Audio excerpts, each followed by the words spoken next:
Industries and Utilities Committee, our next to last meeting. So today we're going to review the work all these three subcommittees have done. Chairman Summers handled a bill from Senator Roberts of the Georgia Restaurant Franchise Relations Act.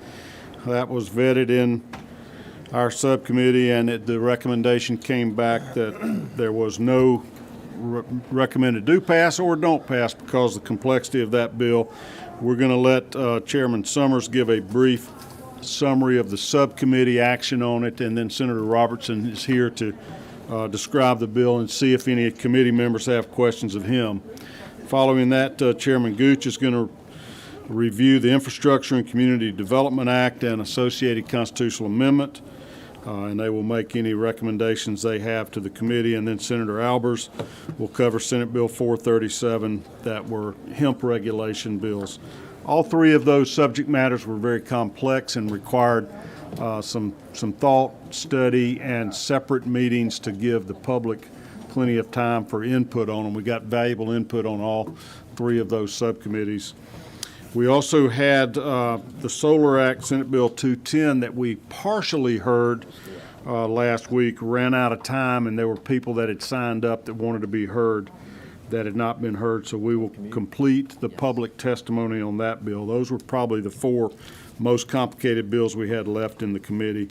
And finally, Senator Dixon has Senate Bill 422, and that is I call it the Gas South bill, but it involves the amount of limitation, the percentage of investment or pledging of assets that Cobb EMC can use towards supporting Gas South. We're going to have a hearing on that and have anybody who wants to be heard talk to that today. So my game plan is after hearing all of this testimony and reports from subcommittees on these bills, we're going to take them under advisement and decide whether or not to create any committee substitutes to implement any of the suggested changes from those subcommittees or from this committee that we hear today. And then we're going to I will be calling around committee members and sponsors of the bill to see which of these bills realistically have enough support to get out of committee. And then we'll put together a calendar for Thursday, and they won't all make the final cut, but the bills that we intend to have brief presentations, further questioning, and then votes of the committee on Thursday. There are a few other ones that are not on the calendar today that have been heard. There's been continuing negotiations. One's the craft beer bill. That just comes to mind, but there were several other bills that folks have continued working on, and I'm going to do the same thing on those. See if there is consensus on the committee and worthy of spending our time voting on those on Thursday. So we're really down to the short rows here, a limited amount of time, limited amount of bandwidth to move bills out of here. This is going to be the last day I anticipate we'll be receiving public testimony on bills. There are a couple of fairly late coming bills that may pop up on our agenda Thursday that I would allow testimony on, but I think that'd be in concise subject matters just to give you a little direction of where we're going. But everybody can take a big deep breath and relax. I don't intend to vote on any of these bills before us today, but we're going to finish vetting them so we can make certain where we stand. What's that? I'll vote whatever, unless the Dean of the Senate wants me to vote on something, then we'll talk about that. Okay. All right. My sweet mate. Okay, Chairman Summers, give us a little report on Senate Bill 447, the Georgia Restaurant Franchise Relations Act. Senator Robertson, you can sit up here in the witness chair because we're going to potentially have some questions for you. Thank you, Mr. Chairman. Members of the committee, I want to thank Senator Pro Tem Kennedy and Chairman Brass for sitting on the subcommittee. I thought I'd give just a brief overview about the subcommittee. At the full direction of this committee, we held our subcommittee on SB 447, which would significantly change the laws around many types of franchise in our state. Our sponsor, Majority Whip Randy Robertson, made a strong case for why he feels this kind of legislation is needed. In his presentation, he was thoughtful and direct toward protecting the interests of small business in his district. We also heard testimony pointing out that Georgia was a Silicon Valley of franchising, with many of the world's largest franchises brands headquartered here. This includes companies like Dunkin' Donuts, Chick-fil-A, Arby's, Zaxby's, Holiday Inn, Buffalo Wild Wings, Baskin-Robbins, Church's Chicken, Moe's, and many others. These businesses expressed great concern about making broad changes to franchise law in our state. Based on the testimony, our subcommittee decided these changes were too broad in nature and impacted too many businesses based here for us to vote out the bill with any recommendation. Simply put, the matter exceeded the time and resources we had available at this point in the session. Hence, we return this legislation to the full committee without recommendation, and we thank the sponsor for trying to bring it to the attention of what he thinks the franchise laws may or not need to be changed. Thank you, Mr. Chairman. Thank you, Mr. Vice Chairman. Mr. Whip, if you would, this full committee has not heard your bill. Tell us briefly what it's about and run through the highlights of it, and then we may have questions for you before deciding how to handle it. Thank you, Mr. Chairman. I appreciate it. And since that subcommittee meeting, I've had the opportunity to meet with some of the a particular group, one of the largest franchisors, fast food franchisors in the United States, possibly the world. And the two primary concerns that were brought up early in this, or the one that was brought up early that day, is if you'll see over on line 148, it starts at 147, 10.1.976. Any condition, stipulation, or provision in a franchise agreement requiring the application of the law of another state or selecting venue in a particular court is void and unenforceable. And this would be on any contract, future contract of anybody that wanted to franchise a business here in Georgia. But meeting with the individuals, I found that one of the biggest concerns that they had was actually over on line 86, which talked about the 90 days notice to cure the failure. And a failure is a very broad term used for something that the franchisor sees as a failing within the business, whether it be anything from the lack of management of the franchise, it could be a health issue or something of that nature. And currently, what they have is a 7-day notice to cure. And so I was a little curious about it, did a little more research, found out that here in the United States, 30 states do exactly what Georgia does, which is nothing. By nothing, you mean they can put 7 days, whatever number does. Right. There are no termination laws in Georgia on how a franchise is terminated. State of Georgia doesn't do it. There are 20 states that have various regulations. In the testimony the other day, a good friend got up and compared this legislation to the California legislation. Well, the two strictest franchise pieces of legislation out there that require the greatest amount of skin for the franchisors are actually in Wisconsin and New Jersey, and they do as much as anybody. But this legislation here, what it basically does, those two pieces are the biggest piece. But basically, what it does is it hands back a certain amount of power, if you will, to the franchisee, the individual with the investment. And while I respect the brand and I understand that, I think the most valuable brand in these types of businesses in the world right now is Taco Bell. And the number one franchise as far as income is McDonald's. And while I respect these, and these are all very important parts of our community, I do think that coming into someone's business and telling them there's a particular aspect of your business that we determine to be counter to the contract we signed, you have 7 days to correct it or you're done. And I just feel like a more reasonable time, and I actually used the word reasonable as I was talking to the individuals in discussing this legislation. I have said from the beginning, and as we move through this, I have no problem being deliberate and meticulous with this legislation to make sure we come up with the best thing possible. President Pro Tem made a lot of good points at the subcommittee, and I appreciated that.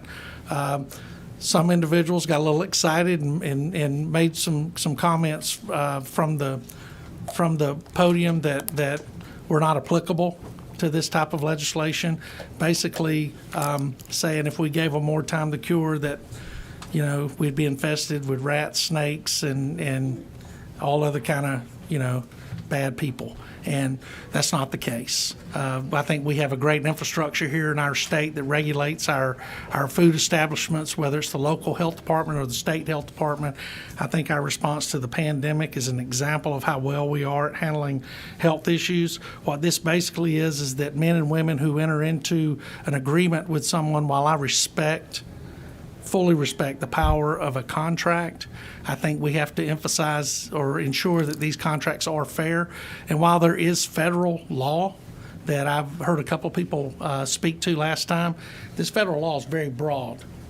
And only on rare circumstances does the feds step in and take any action. It leaves the majority of the responsibility addressing these types of situations up to the state and where it's held in. And I do have a list of states that do have regulations, states that don't have regulations that I'd be more than happy to share with committee members.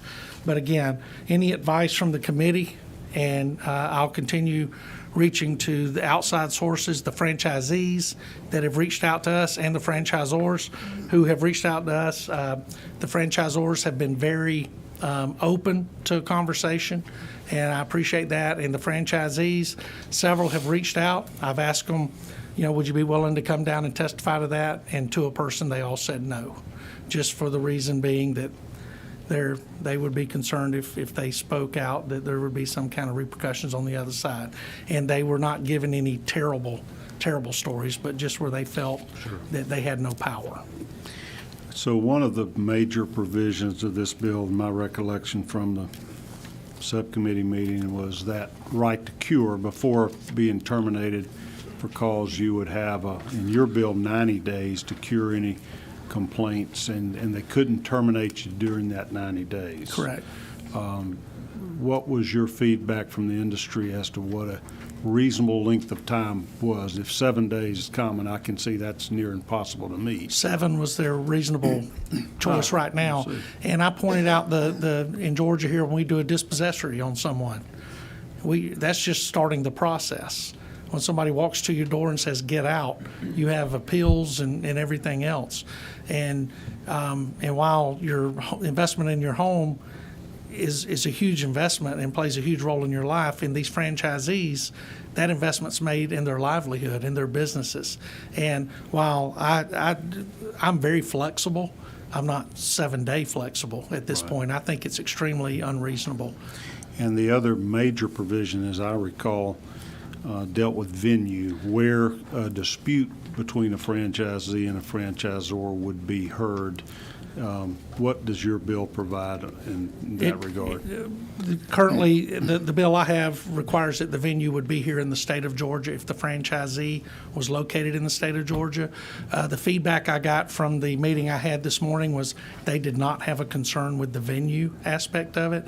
And I also talked about the possibilities of strengthening mediation and arbitration opportunities too, to allow for folks to sit around the table and come to a reasonable understanding on both sides. Do any committee members have a question for Senator Robertson about this bill? All right, let me go ahead, Senator, again, you're recognized. Are you number 3 over there? I guess I'm curious when I think about somebody that franchises a restaurant. They're putting their reputation out there. I don't know. XYZ restaurant said they serve fried fish. One day said they get a couple complaints where unfortunately health conditions are such that there's something in the fish other than fish. It has a tail. Said you're the franchise, you're the owner of the conglomerate. What's the right answer for them? I mean, they're gonna that's gonna get national news. I can promise you. And for me, I'm thinking what is the right answer? What would you want to see happen in that case? The fish that Senator Harbison ate at Rose Hill Seafood does have a tail. It's just a fish tail. That's the fish hill gang. Yes. But I'm just going to say this is not that kind of tail. No, sir, I understand what you're saying. Maybe he's. I think in the right way, Senator, I think if I run XYZ restaurant and I have a complaint like that, I think our systems are set up well enough where not only would the franchisor be notified of that, but also the local health department and other things within our communities that would address that. And we've seen it where the health department has come in and put a red placard on the front door and shut the restaurant down until they got back up to standards. And I could see the franchisor being gravely concerned about that. But I think to come in and ask whether it's a one-off, and sadly, we're all held hostage by the media today. And, a story can run amok no matter if it's a one-time thing. And I think it happened a couple of years ago with Chipotle where everything ran rampant, and come to find out these were just very unique circumstances around salmonella, dealing with some lettuce they had purchased from somebody else. So I do think that's something we need to be concerned about, but I think expanding the cure time from 7 days to a more reasonable time where you can show that the franchisee either does not have the capability or does not have the determination to cure the problem, and then allow the franchisor to come in and take over the property, I think would be much more reasonable, that we can say that we gave them the opportunity to solve the problem and they failed doing that. Okay. All right. Thank you. Let me get your feelings, Mr. Whip, on where you want to go with this. Would you like to try to prepare a committee substitute or make to me whatever suggestions you are, and us try to consider this for a vote this year? Or do you think it's a subject matter that maybe needs more in-depth perfection before we flip something over to the Rules Committee to deal with? I think We'll be sensitive to you without cutting you off, but we got such a I think logjam. I think I would appreciate the opportunity to work on it more, Okay. and to look at possibly next year. I think Senator Pro Tem Kennedy and I get together over the summers, and I can convince him that I'm right and he's wrong, and He is a lawyer. so I'm asking for a little more time. about, right? That's right. That's asking for a little. Oh, he won't be there in 10 years. He'll be president. But no. I do think that what we've done is we've opened up a good conversation. I was very impressed by the meeting this morning, and yeah, I think this is a next year. It turned venture. out to have a lot of complexity. I think Chairman Summers summed that up when we started here. We probably gave a lot of folks new employment opportunities out here in the room. I'm here to create on this, jobs. 'cause Sir. there were pretty strong feelings from the franchisee standpoint, feeling pretty helpless in some of these agreements, and 7 days is pretty short. And there was also some strong feelings from the franchisors that we have a strong franchise environment here and freedom of contract. Nobody's got a gun to your head to sign one of these. I'd like us to get it right, so we appreciate your efforts so far, and we'll probably not be seeing this one again this year. Yes, sir. Thank you, Mr. Chairman. All righty. Second on our list today, Chairman Gooch is not here, so I'm going to skip him and go to you, Chairman Albers. You heard just earlier this afternoon the bill on hemp regulations, and was fascinating. You are free to speak from your chair, or you can go to the witness stand, whatever suits you. I'll stay right here, Mr. Chairman. I appreciate it. Thank you for allowing us to host a subcommittee for Senate Bill 437. 2 o'clock today, we met in the Senate Mez, but prior to that meeting, I want to thank the bill's author, Whip Robertson, as well as Commissioner Tyler Harper, his staff, and other interested parties who came prior to our meeting for us to discuss some of the variables in this bill. We found the bill to be very important and one that we believe, I think as a consensus, needs some action.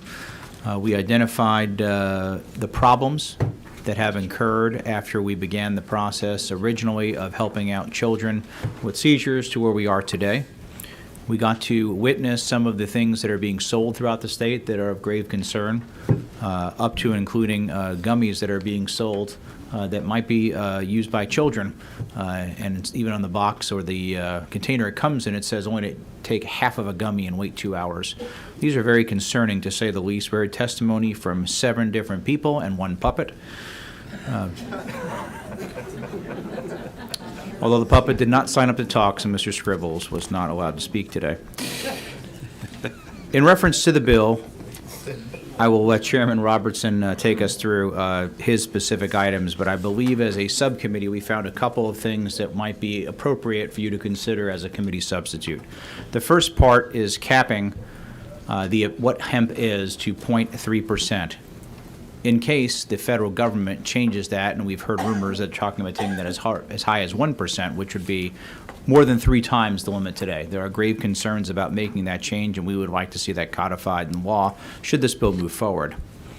Additionally, labs that will be used in order to assure that the product being sold has been tested and stays under that 3% would be approved by the Commissioner of Agriculture to make sure that out-of-state companies who are both dispensing and using laboratories are in no way gaming the system. Those are the 2 substantive changes, but then the final discussion, Mr. Chairman, which I think is something we do need to have deeper conversation. It's my understanding from our good folks at the Ag Department that there are as many as 3 different bills currently in process to solve some of these issues, are the edible concerns. I find it quite ironic that if hemp doesn't have any medicinal purposes, why would anybody need to be eating it? So especially if it's coming in the form of candy, which certainly can get into the hands of young children, which nobody wants. So that's our report, and I'm glad to answer any questions. I was a member of your subcommittee. It was very well run today. A lot of testimony from different viewpoints. And it is a subject matter I do believe needs to be addressed, so we will have something back on the meeting Thursday for a vote. Senator Robertson, can I get you to just go over the highlights of your bill? Yes, sir. Been a very active legislator this session. Life short. Thank you, Mr. Chairman, and I'll be quick. This is truth in testing and labeling on hemp consumables. What this legislation does, it requires consumable hemp products to have a full panel certificate of analysis. As far as testing, the testing requirements are standards established by the International Organization of Standardization. This is the same testing that GAMCC uses on low THC oil products and is the standard practice in other states. It allows the Department of Agriculture to set limits on contaminants such as heavy metal pesticides, residual solvents, processing chemicals, etc., but not on cannabinoids. It requires contents and levels be listed on the packaging or available via QR code. This is a common practice in other states that deal in consumable hemp products. There's a warning label requirement, requires that packaging bear a sticker warning consumers that THC is included in the product. This is standard practice again in other states. Enforcement ability. It allows the department to randomly inspect and test consumable hemp products available for purchase to ensure compliance and labeling requirements, Delta-9 THC limitations, and other contaminant limitation restrictions. Again, same practice used in other states. It provides for non-compliant products to be seized and disposed of. It prohibits the sale or furnishing of consumable hemp products to any person under the age of 21. It prohibits a person under the age of 21 from purchasing, attempting to purchase, or possess a consumable hemp product. It provides misdemeanor penalties. First offense will be a fine not more than $500 or community service. Requires prominently displayed signage. Allows the department to use their agency to police these types of businesses. It mirrors a lot in this legislation mirrors the same provisions as the alcohol code, and provides clarification of conforming changes to the department's current powers, which would allow them to carry out the execution of certain laws under Title 16 in Georgia Code. There's also cleanup language in the bill in Section 4s and 5 that removes language about submitting the original hemp plan to the USDA and other things. And it also defines hemp products.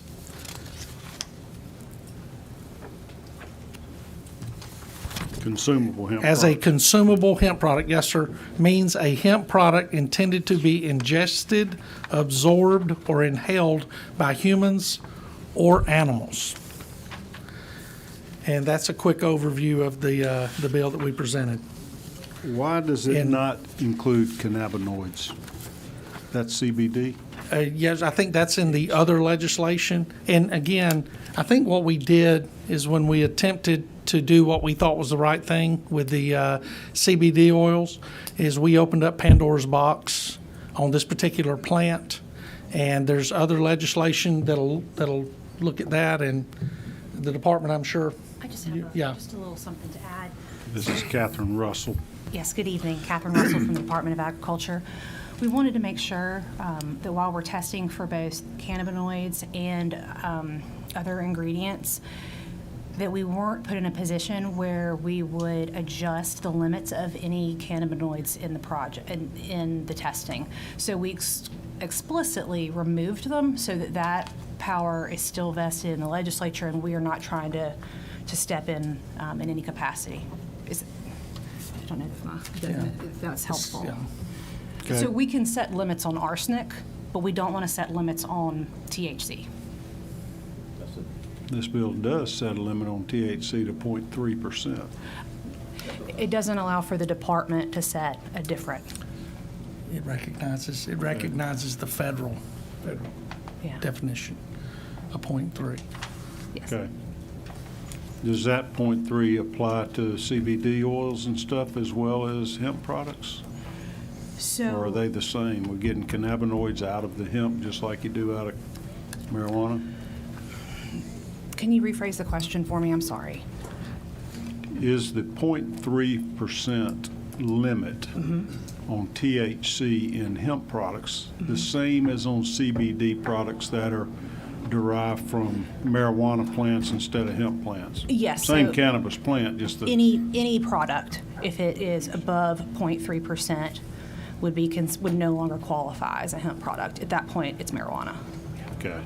No matter how they market it, they may call it a CBD option. They may, you can call it whatever you want to, but we're looking at the total Delta-9 THC content.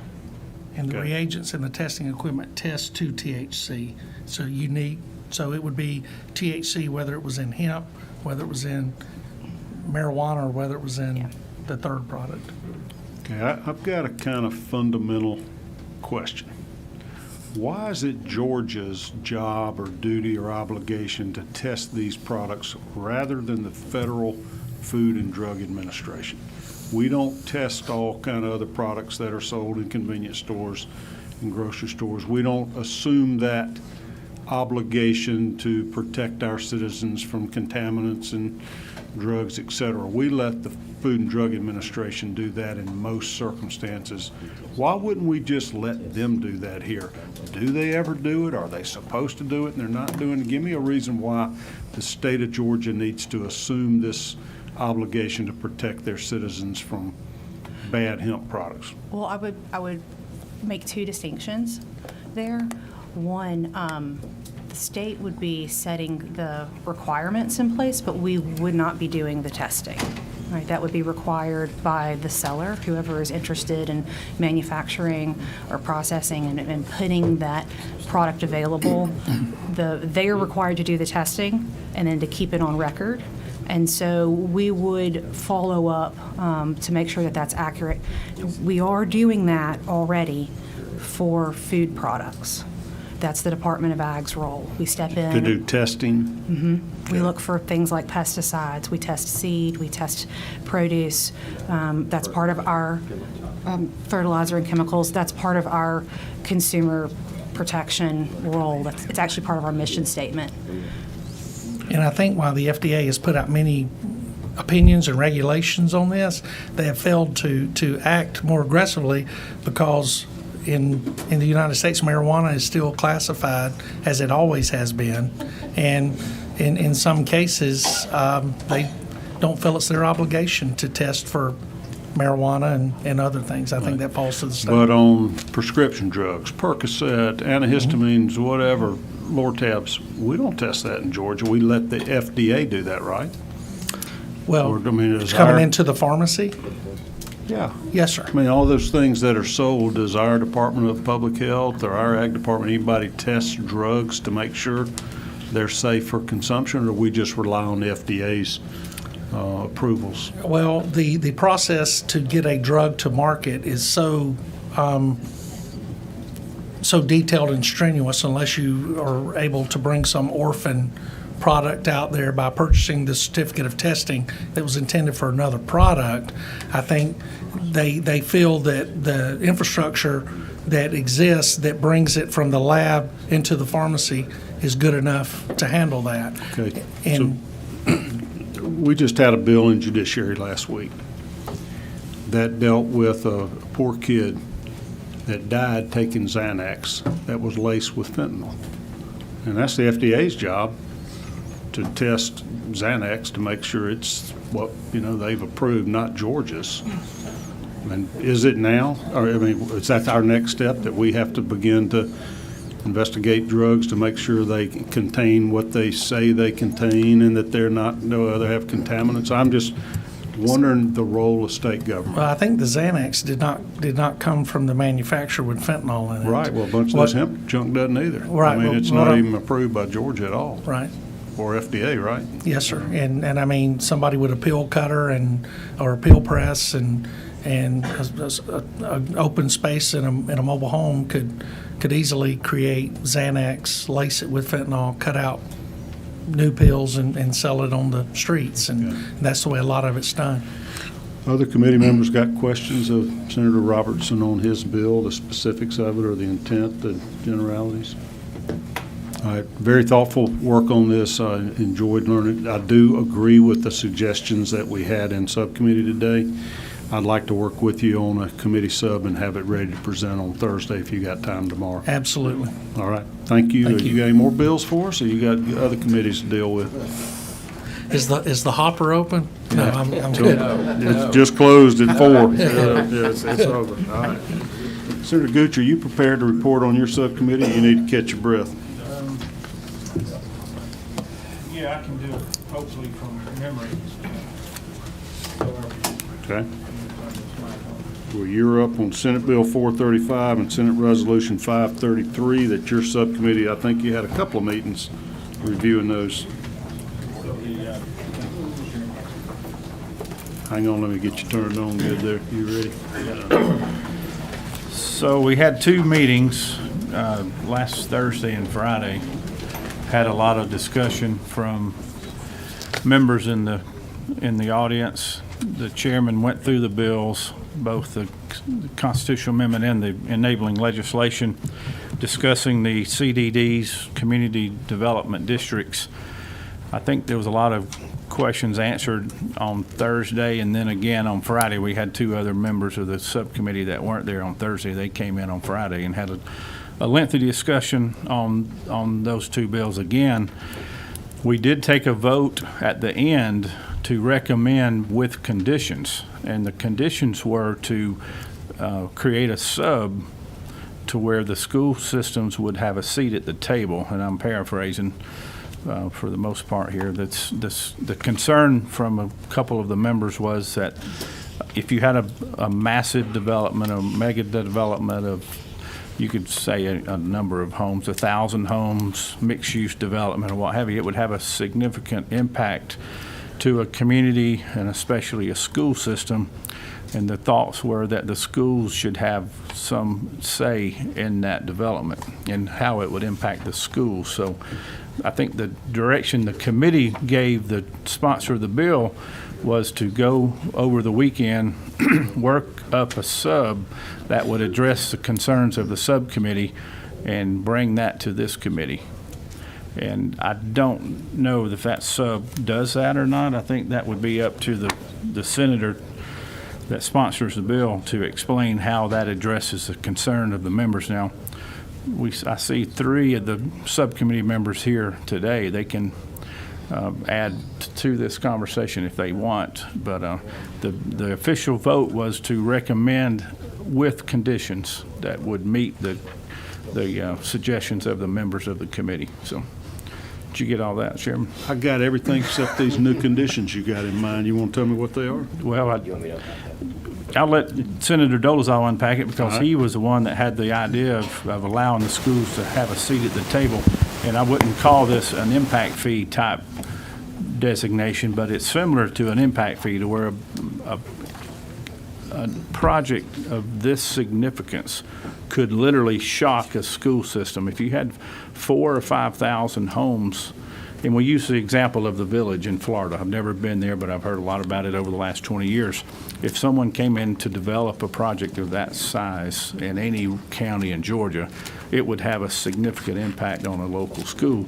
Probably would require new schools to be built to handle that community, depending on obviously the age of the people that are going in there. So I think it's an opportunity for one to shift the cost away from the existing homeowners and the property owners of that community, let the new growth take care of itself.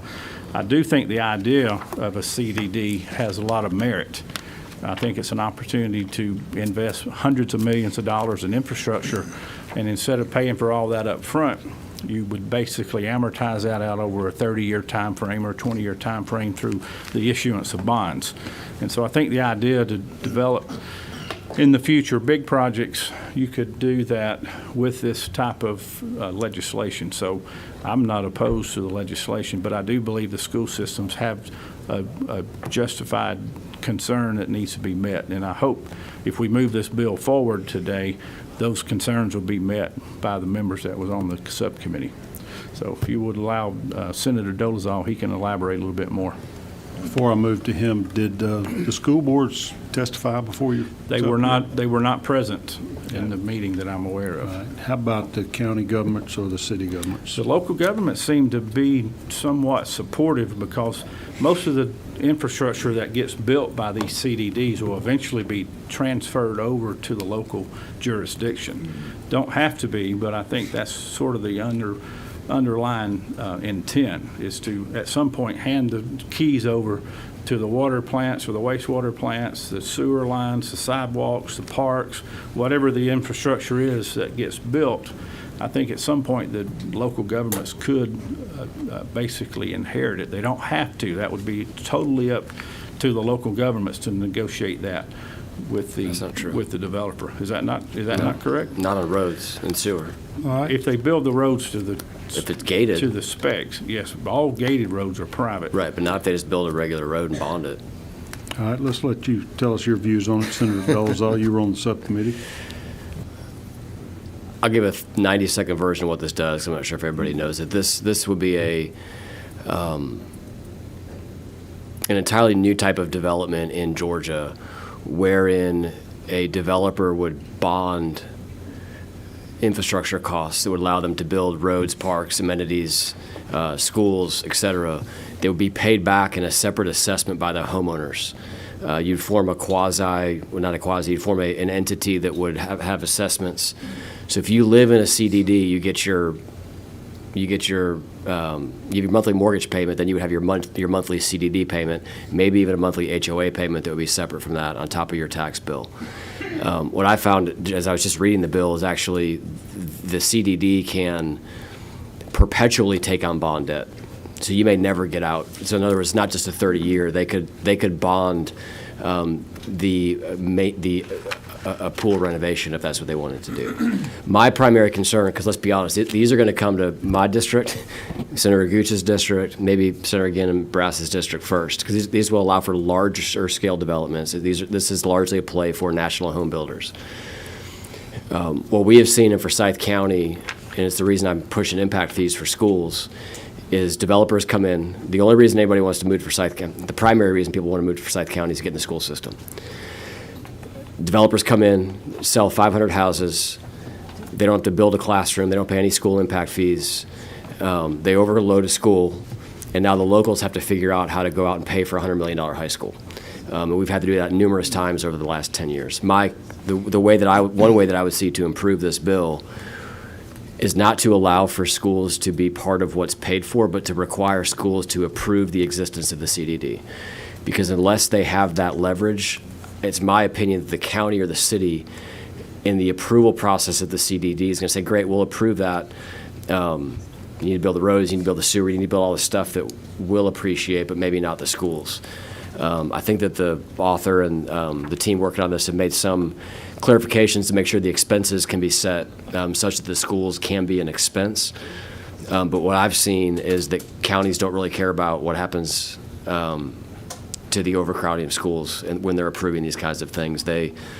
They're concerned about the county, the fire departments and things like that, the things that they're responsible for. Counties still have the zoning capabilities on whether or not to approve these large-scale developments? Counties do, but as you know, Mr. Chairman, the school districts do not have any leverage in that decision.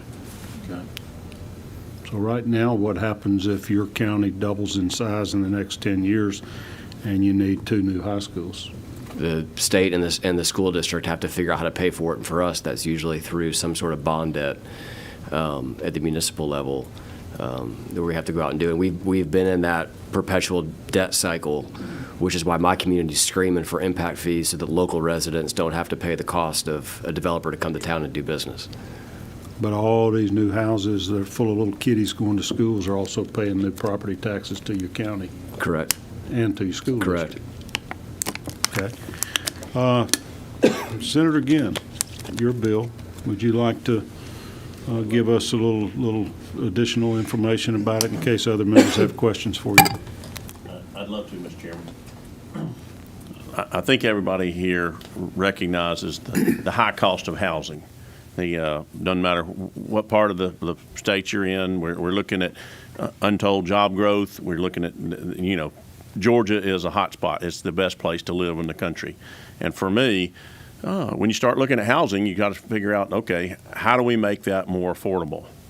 What this bill does is allow for the local government, and that's the city or the county, would depend on which one it's in, or it could be in multiple jurisdictions, but you'd have a development that comes under all the control of the local government, and they have to approve to create a CDD in their community. The way that a community development is set up is you're going to go out here and today a developer goes out and builds a new subdivision. He bears all of the cost of putting in the roads and infrastructure and whether it's water and sewer, whatever it is, and that usually dictates into a cost on a lot. And that lot is paid for right on the front end. So somebody goes in to build a house on that lot, they're going to pay for that cost.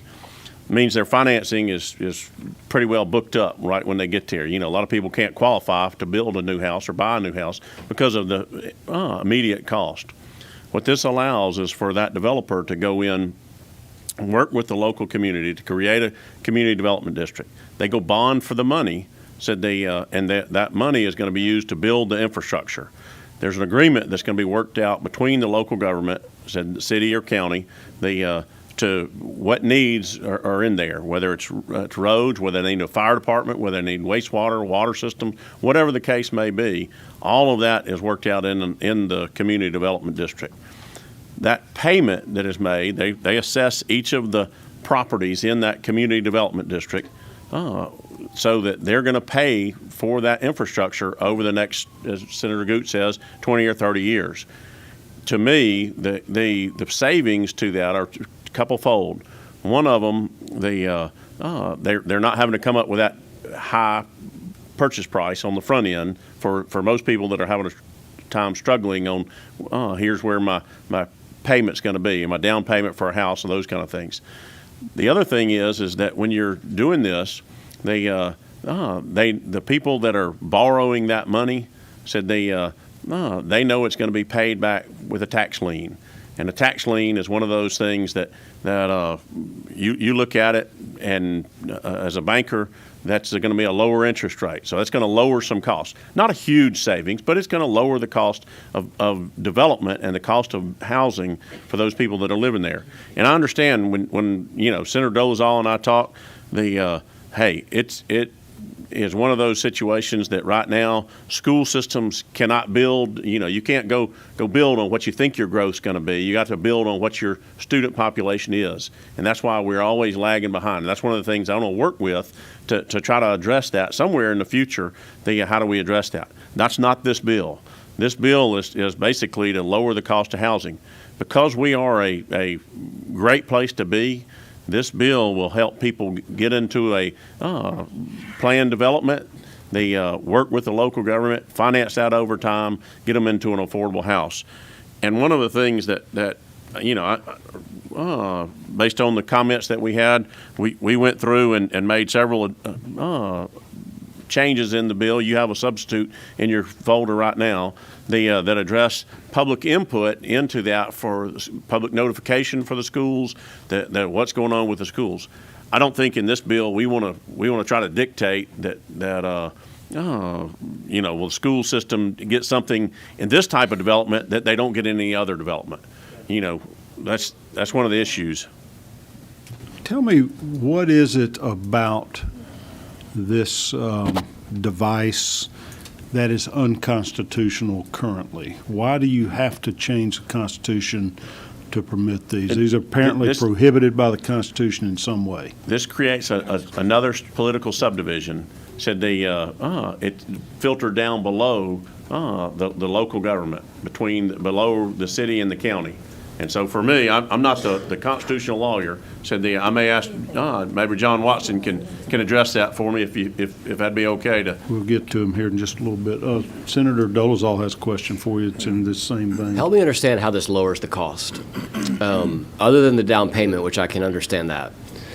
But the reality is, if it's a 20-year bond and somebody has a 30-year mortgage, and they're covering the 30-year bond, they're covering a 20-year bond versus their 30-year mortgage. If we assume that the costs are the same, this is actually raising the monthly cost for a homeowner. You may save $1,000 in the front end, but you're putting in place with this bill essentially a new monthly fee that they have to pay. I mean, he read it. The villages is anywhere from I think $150 to $300 a month.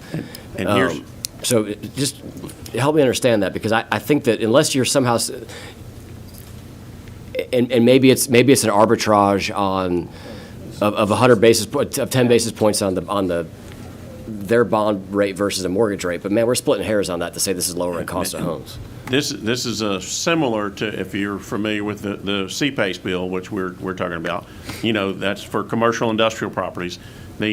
When you've got a loan that's backed up by a tax assessment, it's a more secured loan than any other loan. So for me, that's going to lower the cost of borrowing for this development. And for me, we all know where people saw interest rates at 4% and they went to 7% here recently, the Bidenomics or whatever you want to call it. But that's where for me it was very. Yeah, but the bond market reflects that as well. I mean, it's not like the bond market is staying low. I mean, the 6-month Treasury is at 5% right now. This is a tax-backed loan, basically. They're gonna pay for this through a property assessment. I understand that. And so that being the case, it has a much better rate than what's going to happen as an individual going to the bank. And are all of these money. tax-free loans, and if so, why should we be giving these developers tax-free They're loans? not tax-free, they're tax-backed. They're assessment-backed. So, Yeah. and to be clear to some members of the committee, this is not like your CPACE bill as previously prevented, because that relied on the good faith and credit of the local municipality, whereas this is being secured by the land. That's right. Correct? That's correct. And And I'm not convinced that the bond market's going to give such a spread difference between that and a Fannie-backed mortgage rate that you're really going to notice any difference in cost. I just don't see that. And this is where, for me, I know that one of the things and I've got a couple things that were handed out at our meeting, and this is the Southeast right here. When we look, Georgia and Tennessee are the only two states that don't have some form of this available right now, and it's used pretty widely probably the most extensively in Florida. And when you look, for me, I can't tell you, I don't have the crystal ball to tell you what's going to happen in the housing market, but I know if it's been beneficial to the folks in Florida and lowering the cost there, it makes sense for it to be here. I will tell you that even the Georgia Chamber, one of the things that they had out and a letter of support, because they see it, they've seen it in other states, and they understand this is what's good for Georgia. And that's where, for me, I want to try to make sure that we're addressing the housing problem that we have in Georgia. I mean, workforce housing is an issue. And when we open up plants that have several thousand employees, they got to live somewhere. And to me, I want to make sure that it's as affordable as we can do it. Respectfully, you haven't convinced me of affordability. I mean, the articles that I found: property owners should demand accountability of excess CDD fees, community development districts, taxation without representation. The developer maintains control of this for years and can increase that assessment, can continue to take on new debt. I'm in a home, and I have no control over this entity that is raising the cost of me to live in my own home. Here's one of the other things that came up today, and we'll be addressing this before we meet again. But I've talked with the director for the Department of Audits, and we'll be including language that allows for the Department of Audits to do audits on all of the finances. Because for me, that's one of the things they do for local governments, and because this is a political subdivision, they need to be able to have access to all the audits. So they'll have regular audits, and audit requirements through the Department of Audits. John Watson, would you like to respond to any question about why the constitutional amendment is needed? You can come up to witness chair number 2 right there in the middle, so you can have a microphone. Yeah, everyone on the committee knows I'm not a constitutional lawyer, Mr. Chairman, so get that clear. Past Republican Party chairman. Yeah, well, so you're pretty that'll savvy. get you a phone call out of jail. So, yeah. Actually, didn't mean it to come out that way. No. Glad to see we're on camera. That's going in the video. It is a political subdivision. It does create a political subdivision, Mr. Chairman, that has the ability to assess and tax. The other critical component that is called out in the constitutional amendment, which is critical, is that the community development district, and Chairman Dole has all made reference to this, it has no capacity to get after the full faith and credit of the jurisdiction in which it resides. And so the tax digest of those living in this community that have been longstanding taxpayers that have created that tax digest, none of this debt can pierce that. And that is critical to this conversation. Do these properties that, say I go buy one at the Villages in Athens, are they taxed by Athens Clarke County government just like any other property would be within their jurisdiction? It comes through that process. The determination as to what that fee is a determination of the elected, what we call the Board of Supervisors at the CDD level. So there is a level of accountability in elections, ongoing elections, to create staggered terms inside of the geographic area that is that designation. But then ultimately it falls on the form, the bill would have that fee. Yes, sir. Mr. Chairman, I think you were asking if they pay regular property tax in addition to this fee. Is that what Oh, you're I'm asking? sorry. You want to? Were you asking if they pay regular property tax in addition Right, to I that want to know fee? if it cannibalizes the property Oh, I'm tax sorry. base of the Okay, county. no. Thank you for catching that. I didn't. The answer is this, Chairman.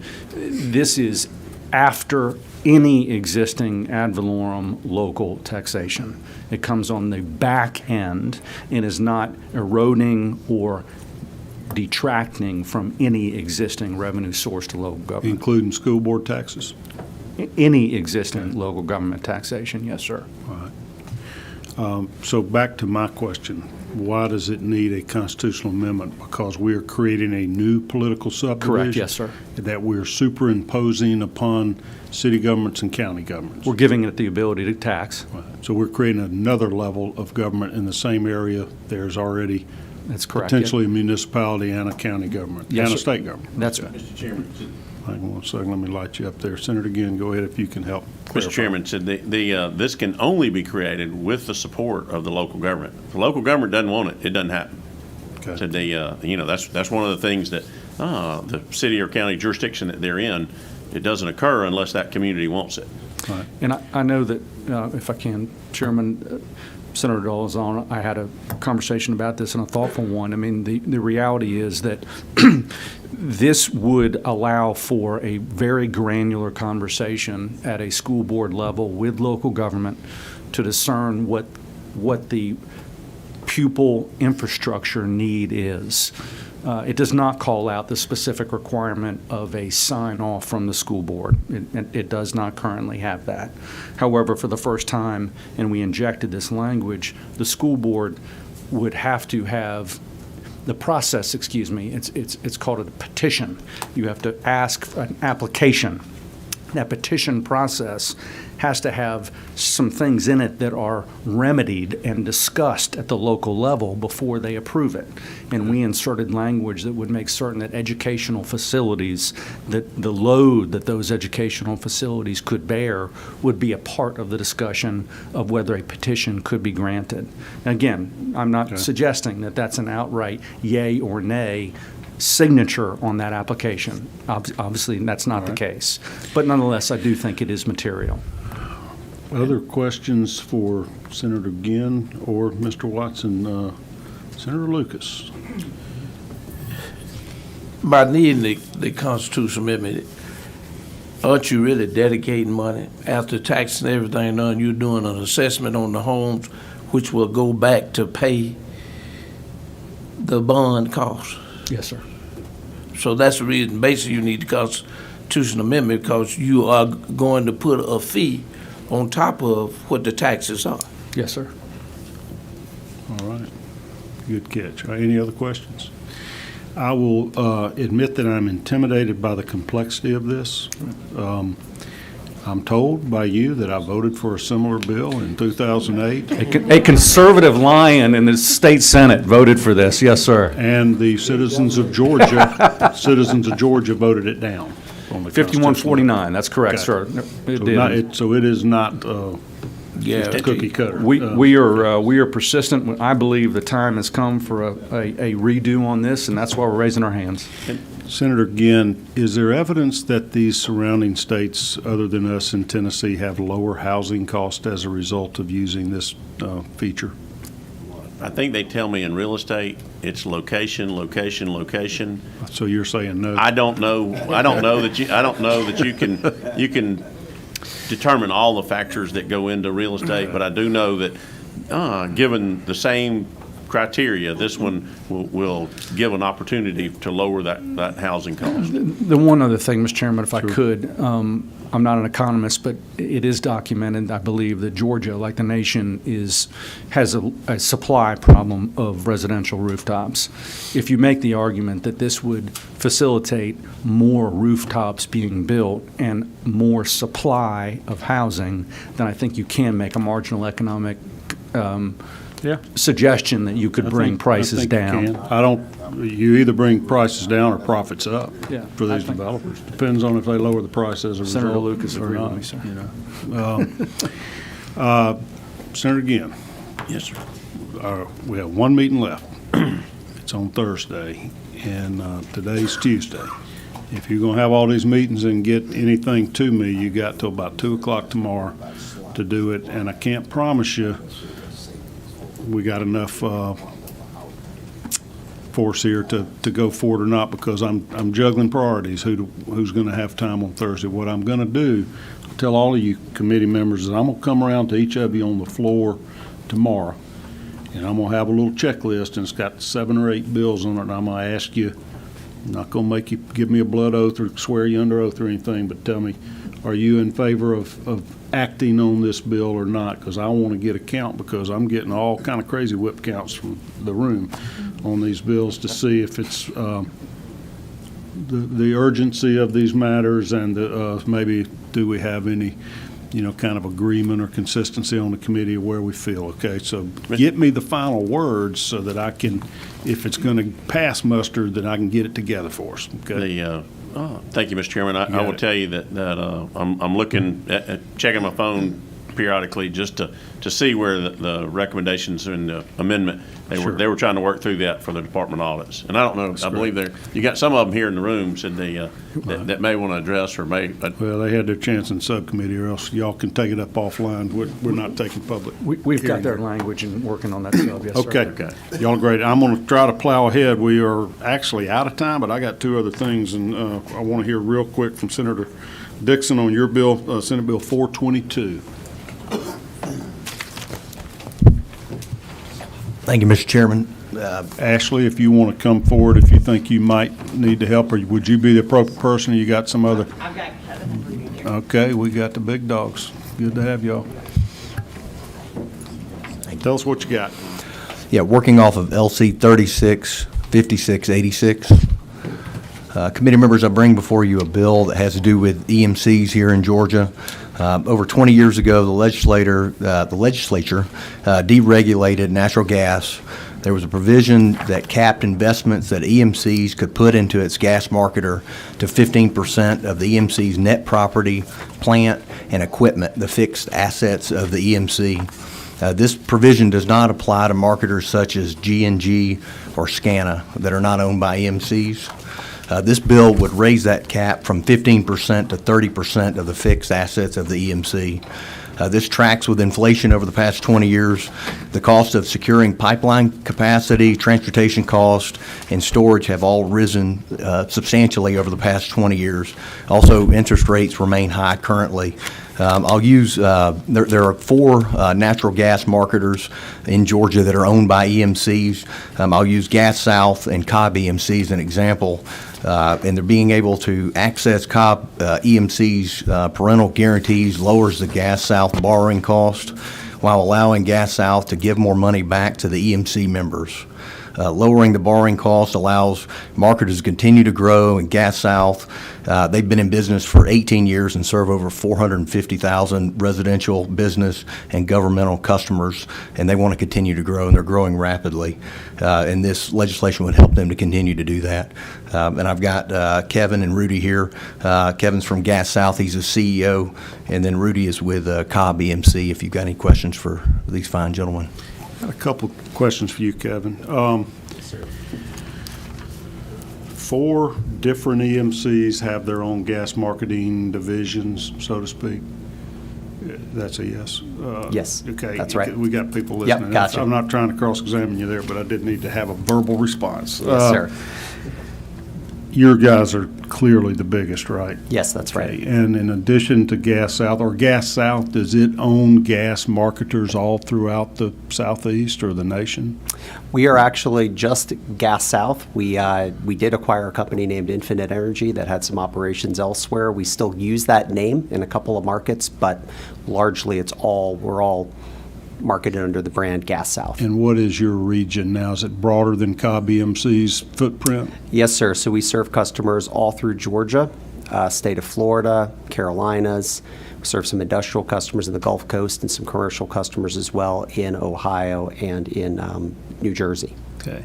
So why would people in Cobb County or Cobb EMC's district want to pledge their assets, their wires, their infrastructure to go borrow money to buy marketers throughout the world or the nation or the Southeast or however broad you guys want to get? I mean, I would be nervous that if the price of gas went nuts and you guys were stuck on contracts where you'd promised it at these fixed rates you're always asking me to take, that you were paying twice what you were having to sell it to me for, and you were jeopardizing the provision of electricity to your customers to pursue this venture to presumably make money and ultimately lower their rates, which I think is worked. Well, that has been the track record, is making money to lower the rates of Cobb EMC and help to increase the reliability of their system. So we're very proud to be part of the Cobb EMC enterprise. It's been a great owner for us. I think the relationship I know that the relationship has been very good for the members of Cobb EMC. And our business, Chairman, it is one that requires scale.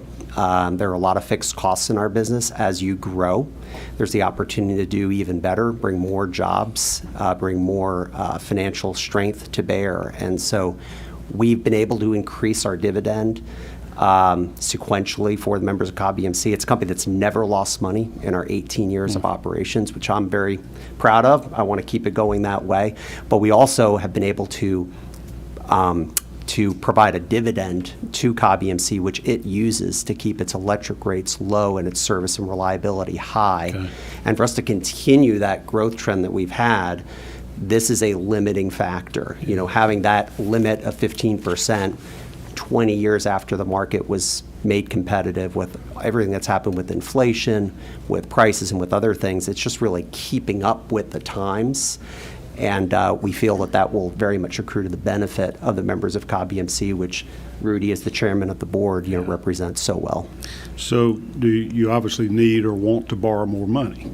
Have you bumped up against your 15% limit now? We have not. We're still below that limit and feel good about where we are. However, there could be scenarios, for example, acquisitions, that it would be difficult for us to do without having the ability for a little bit more equity from Cobb EMC. We can't finance growth entirely through bank loans, which we do utilize, and those are non-recourse to Cobb EMC, by the way. Those are facilities that we have. So most banks want some collateral, and they want your power lines and your wires and trucks and everything as collateral on any additional. Well, they don't get any collateral per se. So all of the loans that we have with our banks are non-recourse to Cobb EMC. Then why do you need to be able to pledge your assets? for Well, loans? it's that we don't pledge assets. We pledge that Cobb EMC keeps equity, so, dollars Okay. in Gas South. But there's nothing that belongs to our banks that is owned by Cobb EMC. So it's pure it's that debt to equity ratio that you need to keep in balance. No bank, of course, would give us money if we had no equity in the business, and that equity comes from our sole shareholder, Cobb EMC. Right. So it's Cobb EMC's assets, though, right?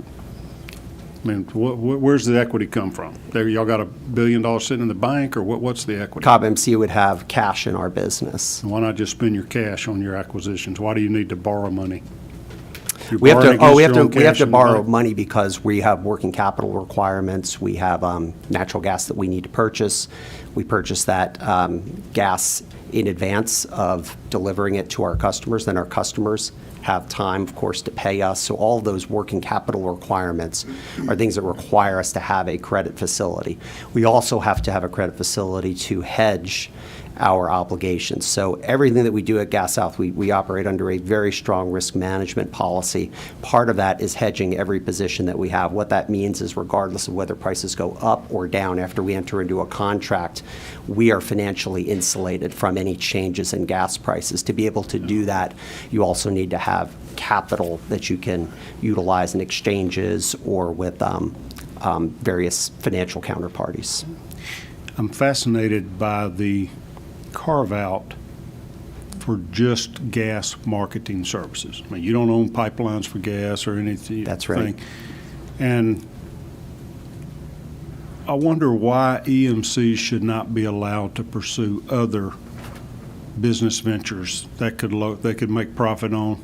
And why do we pick gas? I mean, we just heard a bunch of good stuff about hemp and CBD, medical marijuana, probably real profitable things. Why is it that EMC should be allowed to pledge their assets to invest in gas marketing and not other business ventures? Well, I can't answer that for sure, because of course that was a law that was originally put in place in 2002, which amended the original Natural Gas Act. I understand that in the time, it was viewed to be helpful that EMCs, being companies that were based here in Georgia, that employed people here, that understood the energy industry, could help to stabilize the market, which was not in a great place back then, and that it would actually be helpful for the market and ultimately could accrue to the benefit of the members of these entities. So that's my understanding, but I would not be able to give you a definitive, And I think that's answer. mine too. After deregulation, they didn't have many participants in the market, and you guys stepped up. So what is the equity in Cobb EMC now, and what is the debt? You said you're bumping up on the 15th. Give me some dollar numbers, what that equals. I Yeah, got the so- percentages, but are y'all worth $1 billion and owe $150 million, or are you, what kind of dollars are we talking about? Yeah, so Cobb EMC has about, its current equity limit is 15% of property, plant, equipment. That comes to about $115 million that they have available to put into us. And the most that we've ever had, we're not at this level today, but the most we ever had is we've been at about 11%. So 11 of that 15%, so about 82 million. That would be the of the 115, 82 would be where we've come to this as we would report, give and we you- report that, by the way, to the Public Service Commission. Yeah. Those numbers every quarter. Yeah, this has been through before, and by the way, this is a much leaner bill, more precise than some of the things we'd seen in the past. So basically, you can borrow up to 115 million now. You've borrowed 82, and this would give you the ability to go to 230. Yeah, Cobb EMC can make and maintain investments in Gas South of up to 115 million. Now, we can borrow from banks more than that amount, and we do on a customary basis. Okay, got it. But we need to have that equity in the business to be able to make those borrowings. So what you're going to do if we pass this bill and you can borrow up to 230? You got plans what you want to do with it? We You don't have don't. to I give mean- away competitive secrets, but you know. No, we don't. We don't have any specific plans. This is really a couple of things. One is it does enable us to be able to continue to grow, to be able to continue to do acquisitions in the future that would lead to more job creation in Georgia. Because this is where we're headquartered, this is where we have the majority of our team members. So we want that ability to be able to do that. We think that that's a good thing for our business, it's a good thing for the members of Cobb EMC as well. The other thing this does is it also does create some risk management for us. Mr. Chairman, when prices go up a lot in the gas market, it takes a little more capital to run this business. And so there are scenarios where you could get to a point where that 115 million could become problematic, right? And you wouldn't be able to borrow the amount of money that you need to continue to run the scale business that you have and be able to do it comfortably. So those are the things that we're trying to do. We're not at that scale yet. We've never been at that scale, but this does enable us to have a little bit of you can consider it a risk management element that helps to keep our business healthy as we move forward. Do your members get any say-so in this? Your customers, your members, or does just the board has the authority to borrow? I mean, do they ever get notified, hey, we are about to load you up with debt and it's going to put you at risk here? No, Right now, it's helping you lower your costs, but it can backfire. Yeah, the members of Cobb EMC are represented, of course, by the board of directors. It's an elected board. It's a board that has very strong governance through Rudy and 8 other Cobb EMC board members that are elected from the general membership. Those are free and open elections. And so, they're representing the interests of the members, much like, you all as senators would be doing the same for your constituencies. Okay. Senator Ginn, you're recognized for a question if I didn't ask it already.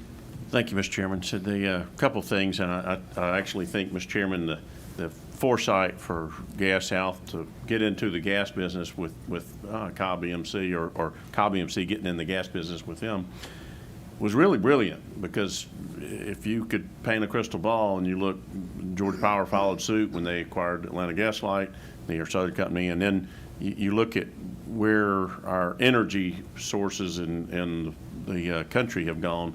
It's all gone to natural gas, and that's what's really going to be our base load for where we're going to go. But I'm curious, if I'm a member of Cobb EMC, I'm entitled to capital credits. I imagine y'all periodically return those back to your membership.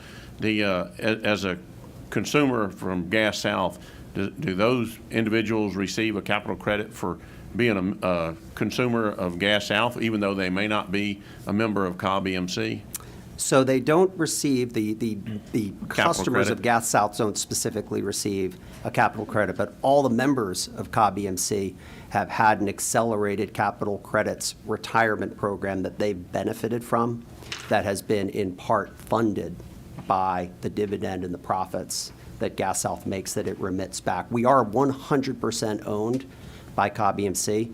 So there's no equity ownership for any of the leadership or any of it. So the members really have the full financial benefit that comes from Gas South accrues back to them. Currently, do you know the length of time that Cobb EMC holds on to capital before they return it back to their membership? I don't Rudy, know the you answer might- to that. know I look like rock candy over here. Eye candy, eye candy. Senator Lucas told me that Rock candy. 30 years ago that I was eye candy. And I was 30 years younger. He was in the house. Rock City, baby. But we are, I'm chair of the board. We have fiduciary responsibility for the members, for organization. When we complete the next round of returning capital, which is this year, we will have paid back all of our capital to our members. We try to, and now our goal is to, any profits we receive, we'll be returning that back to our members on an annual basis. Just from the Cobb EMC perspective, this has been a huge success for us. The dividends we receive from Gulf South has allowed us to be the lowest electric utility in the state. We are number one for reliability in the nation, and it's because we're in such very good financial conditions because of our investment in Gas South. And that's impressive, Mr. Chairman, because Yeah. when we look, there's a lot of EMCs that are holding on to capital credits for over a decade. You know. It's quite impressive, but what we have done as a state is give you a competitive advantage over anybody else trying to market gas really in the country now, because you have a monopoly.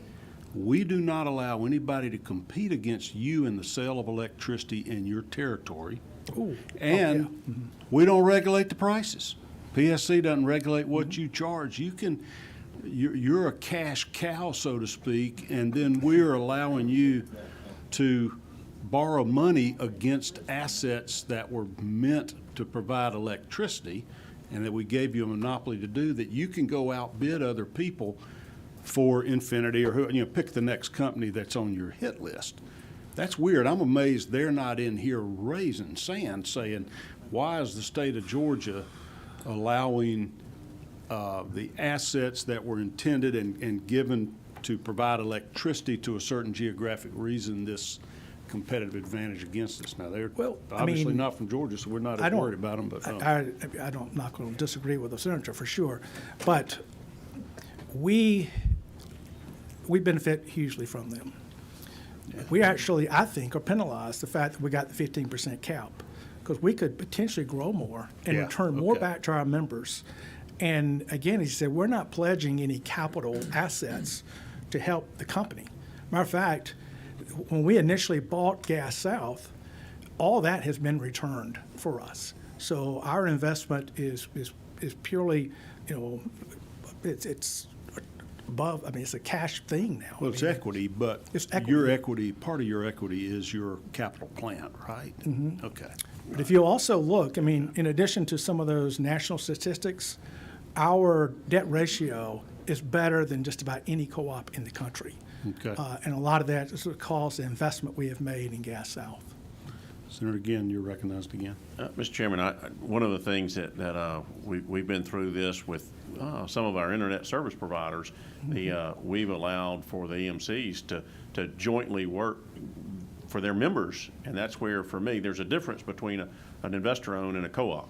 And the co-op is standing for the members, and that's where, for me, whether it's Cobb EMC or pretty much, I think that right now there's probably there's 16 or so co-ops that are partnered in the internet provider business. I'm not sure about that number, but there's more than a dozen that are in that internet business to provide that for their membership, and that's one of the things that I'm proud to see the co-ops do that to Are to you work with their asking a members. question, or? That was opining? just for clarification, Okay. sir. All right, thank you. Senator Albers, the proud father of lobbyist Will Albers. You are recognized for a question. Proud indeed. He's a fine one, by the way. I appreciate that. I'm glad he is smart like his mom. I really want to talk, though, about the 98% of my district, which is actually covered by Cobb EMC, which is very important to the folks that I represent. And I want to thank each one of you for being here today, and specifically Chairman Dixon for bringing the bill forward. And I just want to answer the question, and perhaps, Kevin, you or others can answer it. Isn't it true that the rates for the folks in my district and Cobb EMC are the lowest in the entire state of Georgia? That is right. Yep. And isn't it true the reason why those rates are lower is because Cobb EMC over years diversified their business model with Gas South and others in order to have them be able to bring more dollars back to their members, thus being able to reduce those rates in total for everyone. That's right, yep. So ultimately, isn't it true that the people who have benefited from this are the people in my district and all the other surrounding Cobb EMCs who have the lowest rates and the most effective service of anybody?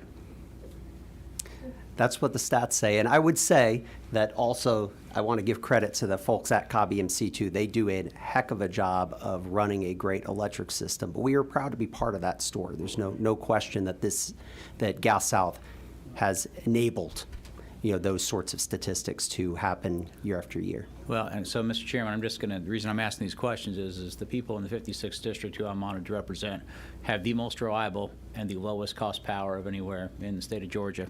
And if they can continue to grow their business to continue to be just as reliable and lower their rates more, I think this is a pretty darn good bill. We took the cap off. And you just sort of became the national gas marketer, and you made more money out of gas marketing than out of selling electricity. It'd probably lower your electric rates a pretty good bit, wouldn't it? Unless we went from natural gas to hydrogen or something else, and then you've got an awful lot of debt, and you probably have the highest electricity rates in the country. Well, one of the things to keep in mind about our business, Gas South now, is that it is an asset-light business. So we don't own infrastructure.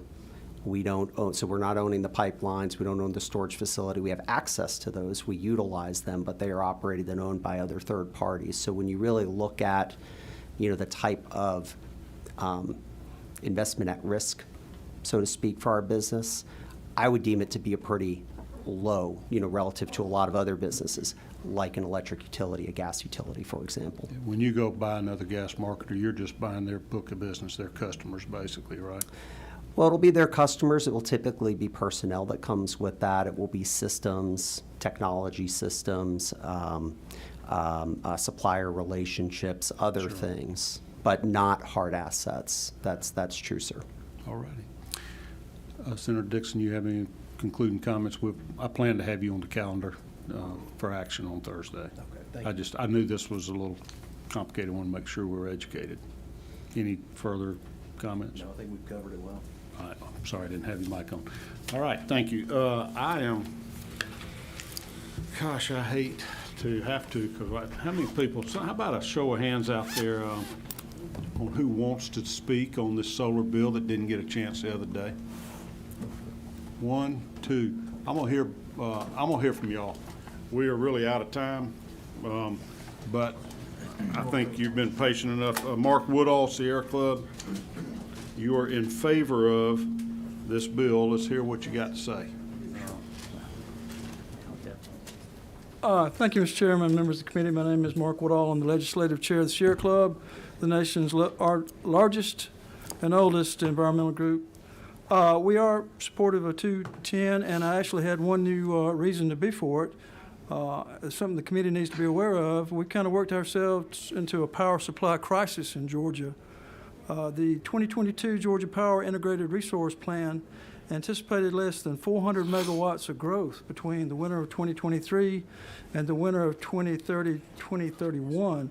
But in October, the Georgia Power filed, I'd call it an emergency IRP or interim IRP. They're supposed to come every 3 years.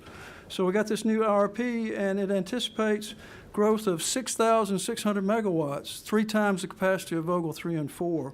By the winter of 2030-2031. And the question was, what's going on here? And it turns out 80% of that is data centers. So to keep those going, they're saying that we need 750 megawatt PPA with Mississippi Power.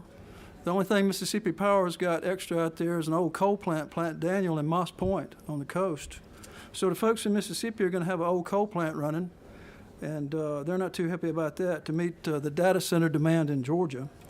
So the other thing we've heard is the blockchain bill in the House. We heard that Georgia is now number 2 behind Texas in cryptocurrency. the data centers that are just sitting there doing that blockchain calculation, almost 2,000 megawatts of capacity has been chewed up by those data centers. At least with the regular data centers, you can order something online from Amazon.com. But we got almost 2,000 megawatts just chewing away on those blockchain calculations. So I guess our point is we need all kinds of solar. We need this community solar bill. We need more rooftop solar. We need more utility scale solar. We need parking lot canopy solar. It hadn't been too well advertised down at the new EV plant. 5% of their electricity will come from a canopy over the parking lot. So that's a way to get some power out of an impervious service and not have to go out there on the farmland. We also need more batteries. I know Senator Ginn was worried about the intermittency of solar, but next quarter, Georgia Power will turn on its first big battery, 65 megawatts at Mossy Branch. They probably got another 1,000 megawatts coming. In the emergency RP, they want to put batteries on some of the military solar installations. So that'll be a good thing. And we also need more energy efficiency. So that's a new reason, and I appreciate the time. Mark, it's good to see you again. You haven't testified for us in a while. Nice to have you back. I know you've Thanks, been sir. out there. Good to hear you talk. Jay, did you raise your hand over there? Did you want to talk? Okay, hop on up there. What's your name? Thank you. Good afternoon, and thank you for hanging in there with me. I'm sorry I'm the last one to testify here today. Thanks for your patience. Thank you, appreciate it. My name is Brian Fitzpatrick. I should start by saying I'm a Georgia Power customer. I'm also the co-chair of policy at the Georgia Solar Energy Industries Association, and I've been working in solar policy in Georgia for a long time, since 2009, in fact, having been past chair of the Georgia Solar Energy Association and been working with a lot of cohorts and associates I see in the room today, including Georgia Power, who I consider my friends. Another thing I wanted to mention is that I'm also here representing my employer, NextAmp. NextAmp is a community solar company, and we're looking to do business in Georgia. NextAmp is, according to WoodMac 2023 stats, we're #1 in the U.S.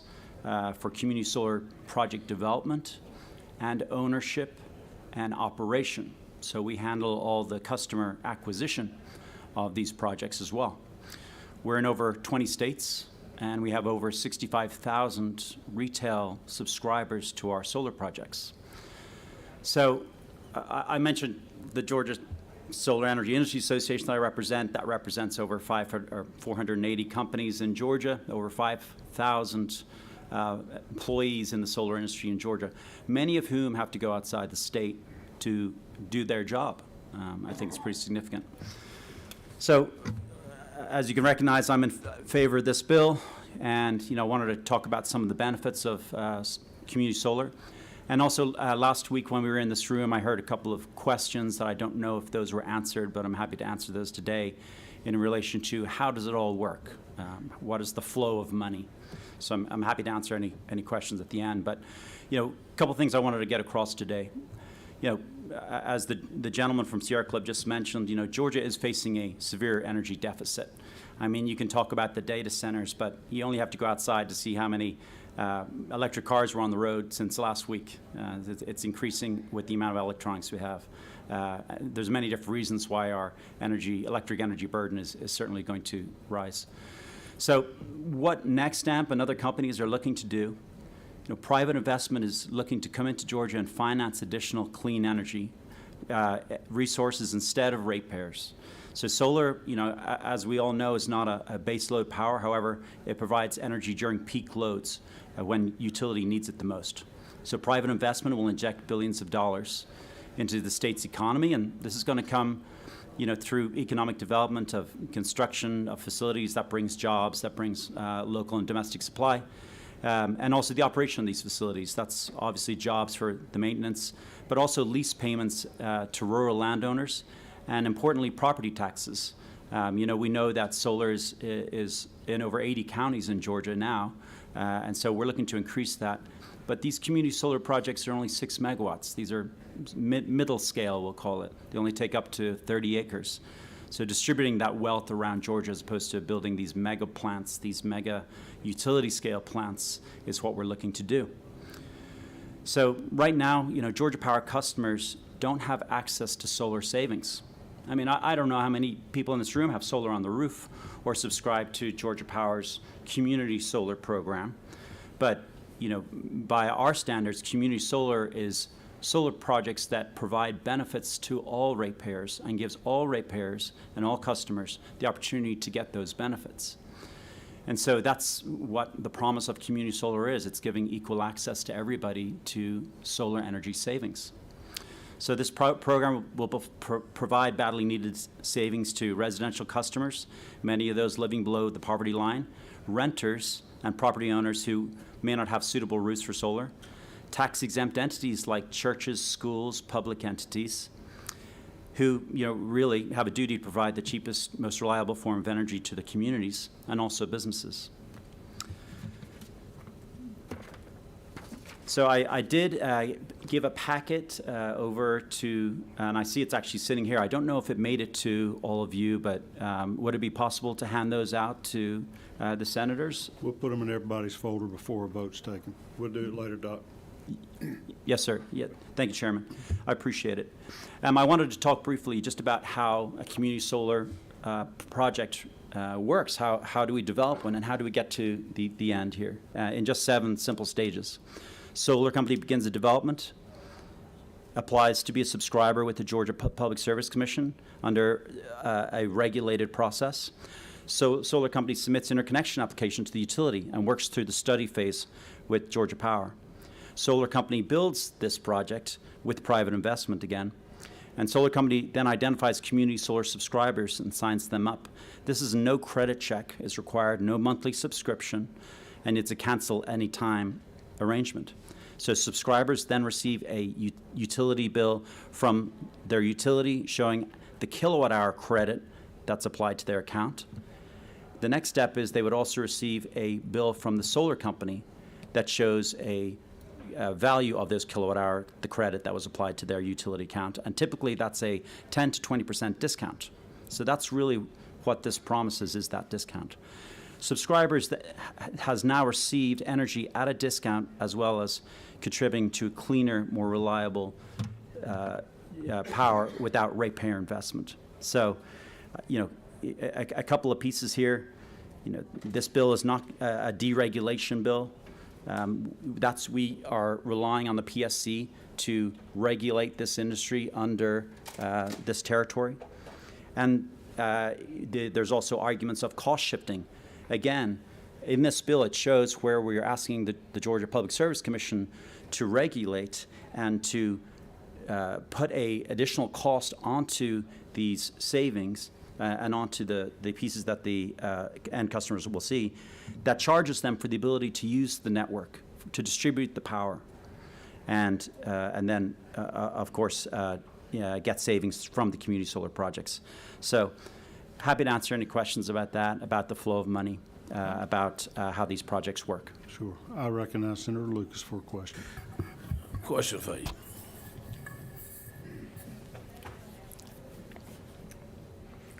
Georgia Power is the only regulated industry, the utility we have in the state that's guaranteed a profit. Correct. If you go do these solar things, how big will you build? How big will the projects be? Mega what? 4 megs, 6 megs, what? Yeah, maximum 6 megawatts. All right. Now, if you do a max of 6 megawatts and you only sell 4, what you do with the other 2? Yeah, that's a great question. So what we've been discussing is how much of that, how much of the sale of that project would we need to do before we turn the system on. So if we go out and identify, call it 50% customers or 60% of the customers that are going to take that power, then we can do that. The rest of the power would get pushed back onto the grid under the PURPA laws. That means that the utility has to purchase the power back at avoided cost. So they're buying that power back for the same rate that they would, at the lowest rate that they would buy power from any of their other sources. I mean, who's buying from you, though? Who's buying it? If you do six meg. Yep. And you sell 4 megs of it. Yep. 2 megs left. Yep. Who got to buy the other 2 megs? Well, under federal law, the utility has to buy it, Oh. but at their So- cheapest form of energy. Well, I thought really the cheapest form was gas, because that's what they were doing. They got out the coal business and went to gas. So they got something to turn them turbines that produce electricity, so. According, if you'd like to know the numbers, according to the rates last year, coal was around Yes. Sorry, Steve Butler. As far as the cost of the electricity, according to the annual reports last year, you're looking at about $5.16 for oil and gas per kilowatt. You're looking at about $4.16 per kilowatt for coal, and solar's at $3, around that. It depends on either utility or the size of the project, but roughly 3 cents per kilowatt. So it's indeed the cheapest form of energy in Georgia. So what is gas in? Gas and oil are at $5.16, I think was the Georgia Power report for 222, which is the last one. Well, my question is, if you build these 6 megs, and you own the company, you only sell 4 megs, what happens to the other 2 you just told me? The utility had to buy it. So that means I'm in the wrong business. Yeah. You can get into gas marketing if you get bored. Yeah, and this is not the first time I've been asked this question. And if we had the ability to put up a system now,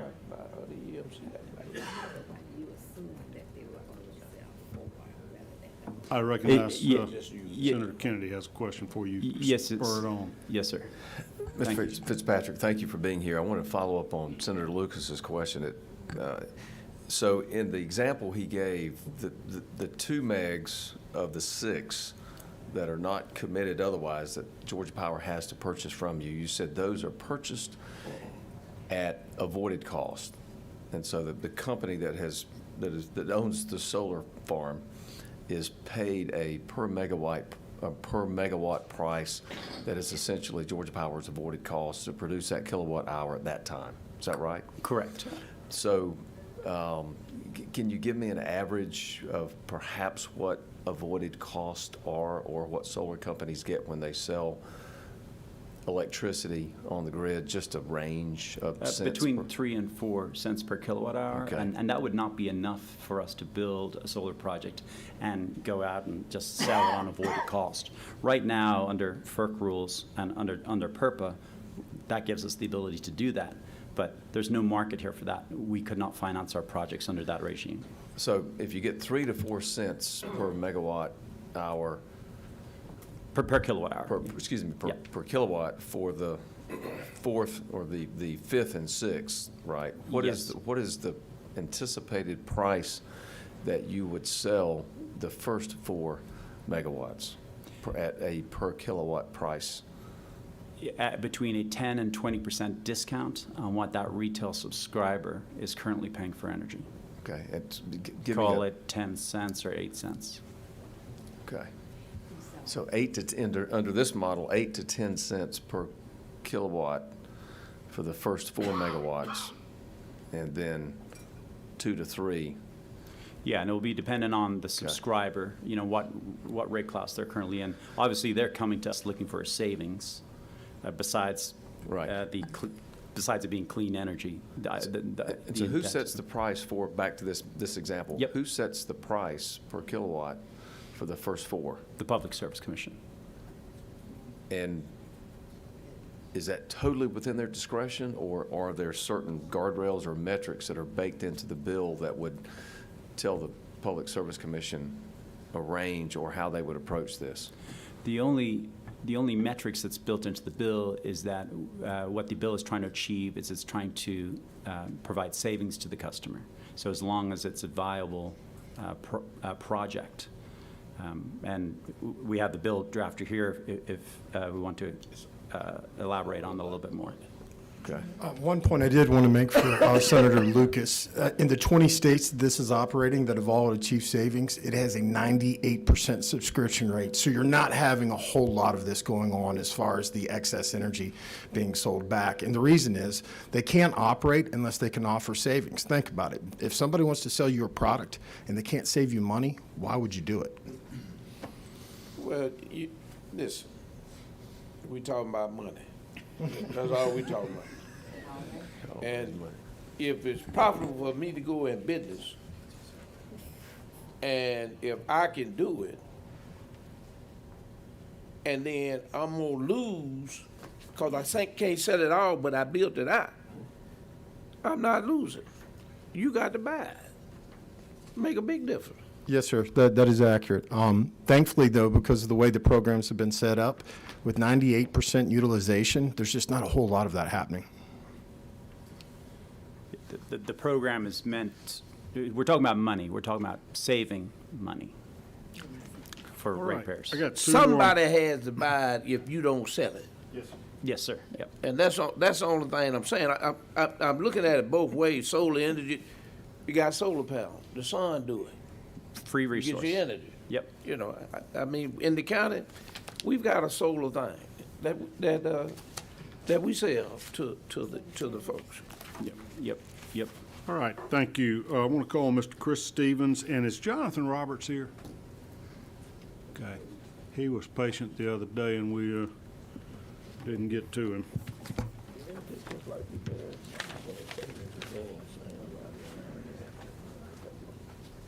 Good afternoon, Mr. Chairman. My name is Chris Stevens. I'm with Coweta Fade EMC, and I'd ask Jeff Pratt to be here with me just in case you guys have questions, President, CEO of Green Power, but I'll just go ahead and dive into this. What I wanted to do is pick up and fill in for where my good friend Tim Martin left off the other day in respect to this bill, and just again reiterate that, the EMCs are not anti-solar first and foremost.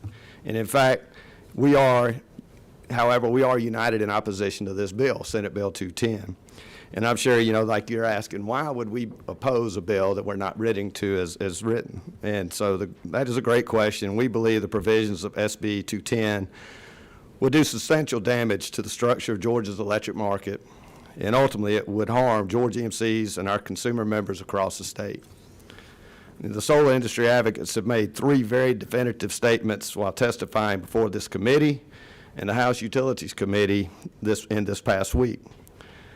And this bill is not, three things they said, this bill is not net metering, this bill is not deregulation, and this bill is not a mandate. And unfortunately, none of these assertions are true or factual. In fact, for solar developers, Senate Bill 210 is the perfect piece of legislation. And it allows any independent solar developer to set up as many 30 to 35 acre sites across the state, and they can recover revenue in three ways. One was through the direct sales of electricity to the consumers, whether it be residential or businesses. Two, they would sell electricity that that was not subscribed, or would be forced to sell back to the utility, who would need to buy it back whether they were needed it or not. And then also they retain the renewable energy credits that are generated, and they sell those into a market. And also, if you look at it from the private investments standpoint, there's also tax credits they would benefit from as well. Senate Bill 210 requires for unfair pricing and undermines the utilities' financial security by requiring utilities to institute yearly net metering. Any net metering of kilowatt-hour sales using any time period other than instantaneous is detrimental to an effective energy market because it ignores the market's price signals. Ultimately, this policy will shift costs to consumers who are not contracted with the solar entity. We believe that the outside voices supporting this bill will eventually push to apply this bill's provisions to EMCs. This will result in a substantial cross-subsidy for our EMC members to the customers of these new unregulated solar entities. These solar developers are independent power producers without any obligation to serve anyone. And finally, the bill profoundly undermines the Georgia Territorial Electric Service Act, the cornerstone of Georgia's electricity market regulation that has provided for reliable, efficient, and cost-effective retail service since 1973. This act delineates the service territories among Georgia Power and the 41 EMCs and also the 52 electric municipalities. Senate Bill 210 weakens this foundational law by permitting unregulated independent solar developers to enter the market. This action would disregard and substantially reduces the effectiveness of the Territorial Act. Georgia's energy market is the envy of our neighbors, and it underpins our great economic success. So I would ask you to consider the rest this bill has on the success in order to promote the economic interest of independent and mostly out-of-state solar developers. I'll be happy to answer it. Jeff and I are here, be happy to answer any questions that you may have. Any questions? All right, thank you for being with us today. Jeff Grubb, I had you down. You may very well be our last person. Anybody else I've missed? I actually kind of got in here and figured it wouldn't be fair to let anybody get shut down. So, the tag team's back. All right. Okay. Yeah. Thank you, Mr. Chairman, committee members. I got to introduce myself in my role the other day, and then didn't get to hit some other points. But again, Jeff Grubb, Director of Resource Planning at Georgia Power, where we lead the efforts for generation planning, and just wanted to hit a few things as you all consider this bill, especially based on what you've heard from the last few speakers prior to the EMCs. When we look at planning the fleet, we take that responsibility very seriously. And there are two basic types of resources that you deploy to meet customers' needs. There are the resources that we can turn on and off that we'll refer to as dispatchable or capacity resources, gas units, all those types of units. Then you have resources like solar that are great for providing energy, but they only provide them when the sun's shining and they're limited. So we have to have both types. Georgia Power is also very proud of solar. We have some great solar programs, thousands of megawatts of solar on the system, and when we look forward, we continue to see solar playing a very important role providing energy, or those kilowatt hours, to the fleet, but they are not dispatchable.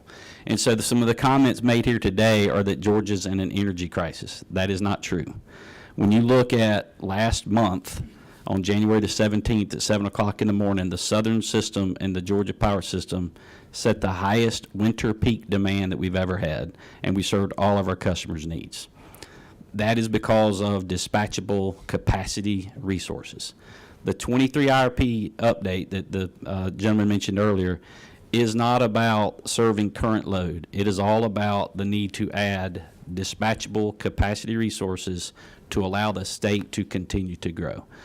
That is not solar. Again, solar has a role. It's very important, but it does not meet the needs of those resources that we need to add over the next few years.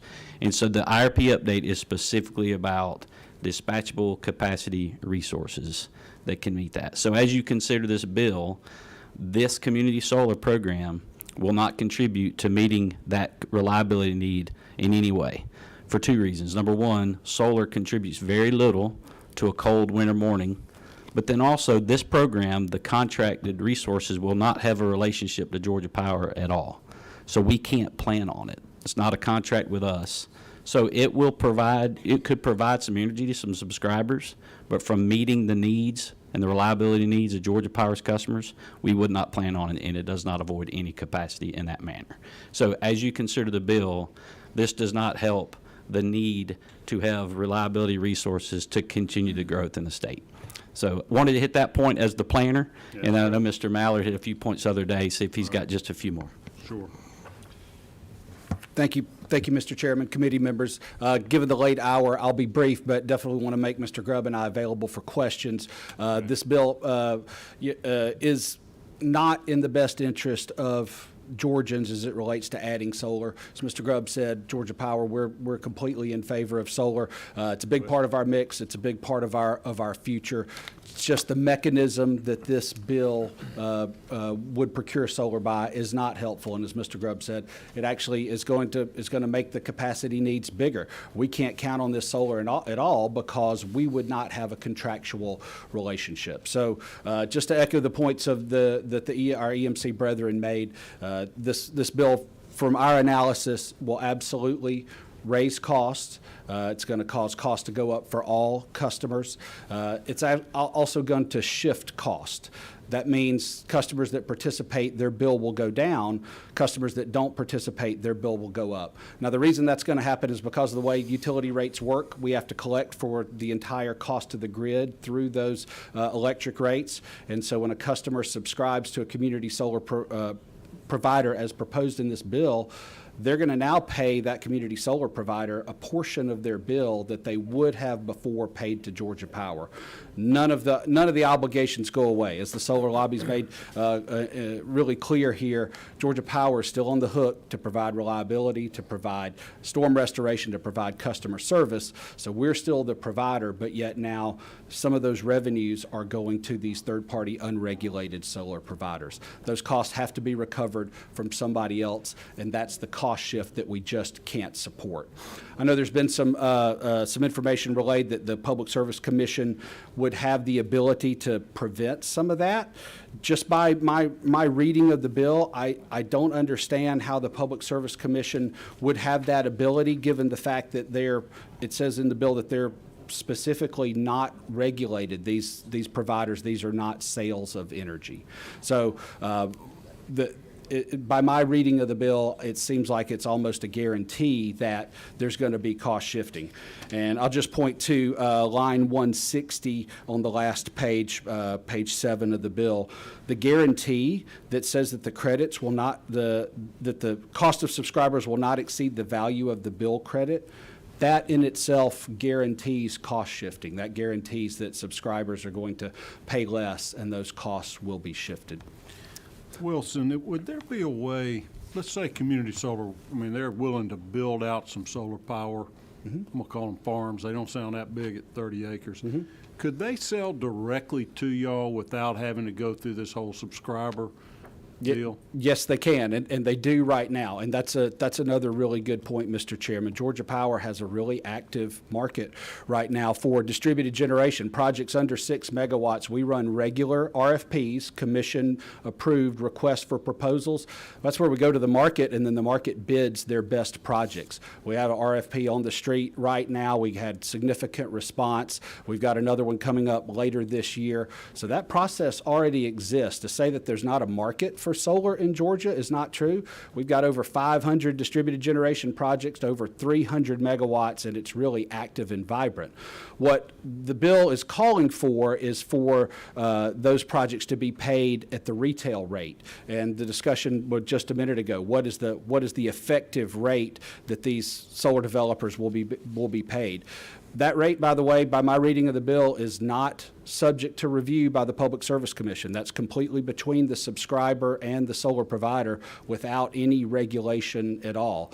And that rate will be based on the retail rate north of 10 cents for Georgia Power customers. As compared to when we procure solar through these RFPs, we can get it closer to that avoided cost rate, 4 cents, 5 cents, in that range. So really what the bill is calling for is the ability for unregulated solar providers to put solar on the system at a much higher rate than what Georgia Power can procure on behalf of its customers now. Senator Kennedy, you're recognized for a question, then Senator Summers. Thank you, Mr. Chairman. So do I understand that you're saying the way the structure of this model would be is that the customer that is a subscriber under this model is paying something just a little less than whatever the rack or retail rate is? That's correct. Line 68 is where I point to on page 4. Customers enter into agreement directly with the solar financing agent. So Georgia Power doesn't have an agreement at all to purchase the energy, just an interconnection agreement. And the PSC doesn't set that rate? The PSC does not set that rate. I think the bill is very clear that the PSC does not have jurisdiction over these sales. Otherwise, it would be a retail sale of electricity, and it would be deregulation. So as long as this model is offering it to the subscriber at something a little bit less than the retail rate, then that customer is incentivized to be a subscriber, and this model gets to sell their product, in this event, in this case, electricity, at something pretty much close to the full rack or retail rate, right? That's correct. But that model then is not doing anything, according to what Mr. Grubb said, to contribute to having an infrastructure for reliable energy here in Georgia. That's exactly right. The generation wouldn't count at all towards our planning needs. We wouldn't have an agreement with that solar provider. They could produce or not, and we wouldn't have any recourse. So we wouldn't count on it. Beyond that, they would be using the grid for free. There's some language in here that talks about page 4, line 87, the ability to make an adjustment for distribution cost. Distribution cost is only about 15% of our total fixed cost. So even if that adjustment was made, the entire rest of the system that we rely on to serve customers, that customer would not be making their full contribution, and that's where the shortfall comes in. Basically, the solar developer would be getting to use the grid for free, and these projects are not necessarily geographically located. A solar project could come online down in Bainbridge, and it could serve a customer up in Rabun County, really without any payment for the grid or the infrastructure. And I think it's there, plus with some questions I think I asked at the last hearing, and I've also met with the proponents of the bill, some of them, that I find to be seemingly unfair is that if this, at the end of the day, after this bill is implemented, then if there is no relief provided to Georgia Power on the infrastructure they have to maintain to provide whatever the demands are at any point in the future, even if a lot of these farms, or whatever we're going to call them, ultimately supply a lot of the electricity, if Georgia Power's got to maintain the infrastructure to be the backup, if all of them decide they're going to leave Georgia, go down, we don't have sunshine for 30 days, whatever it may be, if you got to maintain that capacity, there's a significant amount of cost there that's baked into the cost of the provision of electricity that you're providing relative to this other model. That's exactly right, Senator. The cost of the grid remain in this structure. That's why the Public Service Commission approved procurements that we do really are superior to this method of procuring solar. We run competitive RFPs. We put these solar providers into long-term agreements. They have performance security. We can count on them. They're providing this really valuable resource, and we do support solar. We need solar. It's growing incredibly. Georgia continues to be a top 10 state, and we're calling for thousands more megawatts in the future, but it needs to be procured through a mechanism where the benefits accrue to all Georgians, not just to those that participate. Thank you, Mr. Chairman. All right, thank you so much for being with us. Oh, I'm sorry, we got a question from Senator Summers. Sorry about that. Quickly, I may have walked in late, and I apologize. Thank you for your testimony. Yes. Georgia Power owns that monstrous plant down south of Perry, Georgia, on I-75. Am I right on that? No, sir. That's a power purchase agreement. I believe the one we're talking about is actually with the EMCs, the one you can see from the interstate. It says promise 11,000 homes or whatever it is. I think that's right. It's owned by a third party and procured by the EMCs through a purchase power agreement. That's okay. My question is on that level. You all own your own solar deal? No, sir. Well, Georgia Power only owns about 10% of the total solar that we procure. We've got about 3,000 megawatts online right now. Georgia Power ownership is only about 350 megawatts. Most of those will be facilities associated with military bases that you may have heard of. Now, we're interested in owning more, and through that competitive procurement process, we have the ability to do that, but the majority of the solar that Georgia Power purchases are either from the big solar farms or from distributed generators are procured through that competitive procurement process. Thank you. All right. Thank you for being with us. Just to make sure, is Jeanette Geyer here? Or Doug Teeper? I didn't see Doug. Y'all, they're the only other two people signed up didn't be heard, so we've heard from everybody now. Thank you all for being here. Committee members, I've got a little working list here that I'm going to have a confidential whip of this committee tomorrow. And not even going to sign your name to it, but I'm going to ask you, would you like for these bills to be heard or acted on Thursday or not? Because I've got, now that franchisor is off, we got 9 bills left and we got 1 hour. And if I give them 10 minutes of bill, since we've heard all the testimony of everybody, we can probably knock out at least 6 of them. Y'all need to help me. We got this solar power, we got a craft beer, we got hemp regulations, we got these commercial development districts, the Gas South bill that I promised them will be on. There's a hospital transparency bill. Senator Kay Kirkpatrick has a mental health bill that a licensing type thing should be easy. And Senator Anna Vitarte had the China land bill that we're going to bring back with the committee sub. Probably promised him we'll hear that. Y'all be thinking about those bills. You can take home what you want to, and let me know your appetite for taking action on any of those. I'm going to catch you on the floor tomorrow and kind of get your, I'm just going to call it appetite for dealing with any of those subject matter. They're all complex. They're all in-depth. We've heard them pretty thoroughly. And what do you say, Senator Luke? It's all about the money. I will be glad to. All righty. We are adjourned.